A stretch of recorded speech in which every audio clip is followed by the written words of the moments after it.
How's it going, guys, and welcome to the channel.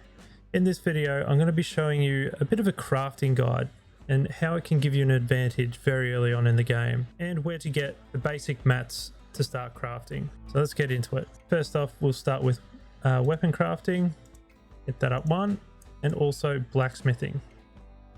So I'll start that off right now. So what you want to do first is minus your mini map so you can see a bit more gatherable materials around the map. So you can see, I can see the tree now because I think it's like zoomed in like this, so you can't really see much. Just zoom out a little bit, you can see a fair bit, and that'll make it easier for us to find materials. What we want to do is we want to come out of the little town. We're just going to head straight down. We can see a bit of copper over here. You get that. Sort of going to go around a little bit. Just do a little bit of a circuit just for you guys. Could be a lot better to get the horse, but anyway, horse does come in very handy. It's just a little route just to get sort of just the basics, really. You probably want to get more copper than wood, really. Wood's pretty easy to come by. We can go up to our blacksmith just here and say, I don't know, we can craft arrows, we can craft a simple dagger, simple crafted shield, crafted spear, simple crafted axe, rough wooden mace, and a simple crafted sword. It doesn't really matter what you go. I would recommend the rough wooden mace because you can knock down enemies in melee like all the time. It's a pretty good one-handed weapon to have. So we can craft that and say the shield. Now that we've got that, that just costs wood. So you didn't even spend any copper. And here we can go copper boots, copper gloves, copper vest, copper pants. And you can also craft simple arrows. Now that you've done them, from 165 health, you've gone up to 220. And you look pretty cool. Plus we've also gained 2 levels. So that's blacksmith and weaponsmith crafting. Easy to gather materials. You don't even have to fight anything. And you've got a pretty big advantage already at the very start of the game. Plus 2 levels under your belt. Like you haven't even done anything. Right, moving on to leatherworking. Put your skill point into leatherworking. Now it's time to go gather materials. So really what you want to do here is just try to find wildlife. So all the deer that you see.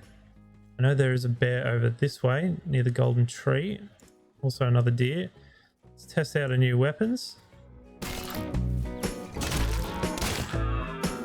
And you can get some thin leather there. All you have to do is just go around and thin out the herd. You can see that knockback work with the weapon as well. It's a very good weapon. It does get a little annoying when it pushes back, but anyway. So thin leather. So you just need to, take out the wildlife when you see it. Wildlife is everywhere. You can just come across it on your journey. Yeah, I'll be back after culling a few deer. Also, a good way to get leather, thin leather, is you just go into the forest, sort of south of the wizard's tower, and you'll find a lot of bears and wolves. But watch out, they might be a bit tough. Like you should be able to take them out, but you know, there is a lot of them, so they can really gang up on you and do a lot of damage. But yeah, you can get a lot more leather in a lot less time instead of running around trying to find all wildlife. But yeah, that's another way you can get it. All right, so now that we're back in town, let's craft a bit of leather. Come right here to leatherworking stump, and here we go. We got leather vest, just critical strike and 1% armor. Get 1% armor and 5 health, 2 melee and range damage, 2%. That's pretty good. Your boots, 1% armor, a bit of movement speed, and your gloves are 1%, a bit of critical strike, 1% of that, and 2% melee damage. Not as good as like the heavy set, but it's still pretty decent. Like to start off with that advantage is pretty good. All right, next up we have tailoring. Now tailoring can be a bit trickier because you need to take out enemies that are a little bit harder than deer, bears, and wolves. So first you want to put 1 point into that. Now there's 2 types of enemies you can take out. Got bandits and water goblins. Now bandits are pretty common all through Green Vales Valley. If you just follow the road, you'll encounter a few. Yeah, follow the road and eventually you'll run into some. You can see next to this bard, your bandits here. So these can be a lot more tricky to take out. They're a lot tougher, they deal a lot more damage. They all have different attacks, so you got to really read them. Once you do defeat them, you can get your thin cloth. Usually you'd be a mage for this, so you can take them out at a distance, but it's up to you. There is a few camps of bandits with a lot of them in it. One is located right here on the map. There is a bit of a bandit camp northwest of Waystane, so you can see Waystane's just behind me, just up here on the map. And there are also bandits Kilmond Hills located just here on the map. Just a few little small camps. But the other way to get cloth, the other way to get thin cloth is water goblins. And water goblins can be found all on the Windy Shore. There's a fair bit of them. Even a boss up there, you can see just above my character there. So what you want to do is just jump down, take them out. There's a few different types of these goblins, melee guys like these guys. They're not too bad. Also mages, and they will heal, and also venom spitters. So they can do a fair bit of damage to you. They are a lot weaker than bandits, but they do utilize a lot of magic. You just want to take them out as best you can. You should be able to take these guys out with magic pretty easy, especially like your range. So the thin cloth drop is not always a guaranteed drop. That's the only downside. So once you've gathered about 14 thin cloth, you can come to this house just in Waystane. Go in and you find the loom. You can craft your simple magic gloves, simple magic boots, your simple robe, and also your simple magic pants. So your gloves just boost 5% to all of your magic damage. Your simple magic boots give you +5 to mana. Your robe, simple robe, gives you +10 to mana. And also your simple magic pants give you +8 to mana. It's time for alchemy. So you want to put 1 point into alchemy. Let's gather some materials. So again, all of these materials can be found around the world, just laying around everywhere. So it's really, you just got to go find them. So any flowers that you see, they can be gathered. And come down here, there we go. They appear as a leaf on the mini-map, so you can just run straight towards all the leaves that you see. I won't spend too long on this because you can get into a gathering frenzy and just keep going. It's a bit crazy. So the leaves also show cooking materials as well. So, and also healthy roots like this. You want to, or health roots, sorry. Oh no, they are healthy roots. You want to grab them too. They're usually found around like sand, so around rivers and beaches and stuff. So once you've gathered all of the herbs that you want, you can just come over here next to Alton and Spirit. So here's the cauldron right here. And you just use it, and then you can make your small healing potions, small mana potions, and also your small stamina potions. So it really depends what you need. Usually it's going to be small healing potions. But even like, it is so easy to get mana potions. I've got 5 of them already. Like that's a massive advantage early on. Getting a lot of mana real quick, and you don't even have to fight anything to get all the chamomile. Really, is it chamomile or chamomile? I'm not sure. But yeah, it's easy as that. So massive advantage there. All right, next up is cooking. So you want to put 1 point into that. Baked meat. So from all of the deer, bear, and wolves that we've culled, you want to come over here to this cooking spot. You don't need intellect for cooking anymore, which is really good. So I've got 33 raw meat. Restores 5 health instantly and 5 health every 1 second for 8 seconds.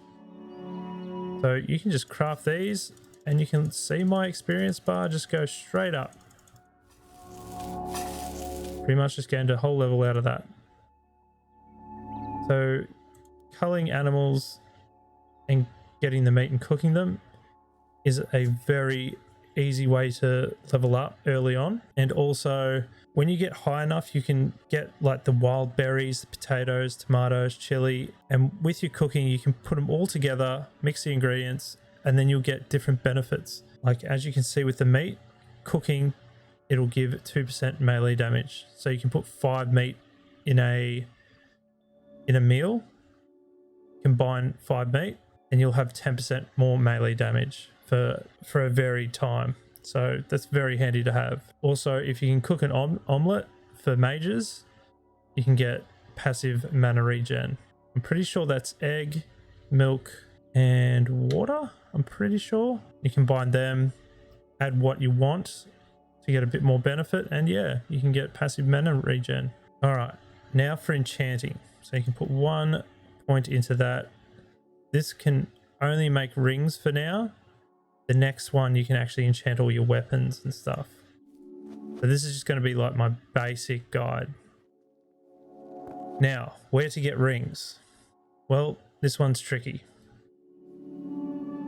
You have to wait for a traveling merchant. So you can either wait for a traveling merchant or travel all the way to Urteron to actually buy rings from a guy that just sells them. So usually you'll find a traveling merchant on the road. Are varied, like you might run into a few, you might not run into any at all for a while. So unfortunately I did not come across a traveling merchant, so I pretty much traveled all the way from Waystane, followed the road all the way down to Urteron, right here in the marketplace to Ed. So Ed will sell simple bronze rings that you need. You need 60 gold for these as well. Alright, so I just got back into Waystane, and of course the traveling merchant here is selling simple bronze rings. God damn it. So it's very luck based with enchanting very early on. If you can find traveling merchants with the rings, great. Just get 2 and you'll be fine. But you do have to have 120 gold. But I have no charisma on this character, so it could be cheaper if you have charisma. Alright, now it's time to get blue or small magic crystals. So they're like a blue crystal that just sticks out of the ground. So you can find these sometimes in caves. Usually they're around some rock formations and stuff, just like copper. You just get 1 small magic crystal per break. So that one was just near the golden tree. There's another blue magic crystal just here on the map, just in this ruin here, so you can quickly just grab it. Don't even have to attack anything. So that one is near the overgrown cave, just north of it. Alright, so when you've gathered 2 small magic crystals, you can come over here just next to the well, the dog, blacksmith, little merchant stand in Waystane, and there's an enchanting column here. You can pick 3 rings. So you get the Ring of the Fighter, good for melee damage plus 3%, attack speed plus 5%, also 5 to stamina. And your Ring of Magic is just 10 to mana. You get a bit of melee damage there too, and also all of your magic elements is a plus 3% as well. And you also can get Ring of the Defender, which is plus 2 to armor bonus, plus 10 to health, plus 2% magic resistance. So you can just craft them. Say if you want to go, say fighter and defender or whatever. There you go, 2 rings just straight off the bat. You got to be pretty lucky with enchanting, just with them traveling merchants. But yeah, since it's nighttime, that'll do it for me. Hope you guys enjoyed this little, get out of my shot and turn me around, bugger. Yeah, I hope you guys enjoyed this little sort of crafting guide and how it can be a bit of an advantage for you very early on in the game. Once you get your player house, you can just grow materials and then you can just craft and craft and craft, and it just gets crazy. You can pretty much level from that, really. You can get so much materials from that. But yeah, that'll do it for me. Thanks so much for watching, guys. I really appreciate it, and I hope to see you next time for some more Gedonia guides, tips and tricks, and playthroughs. All right, guys, take care.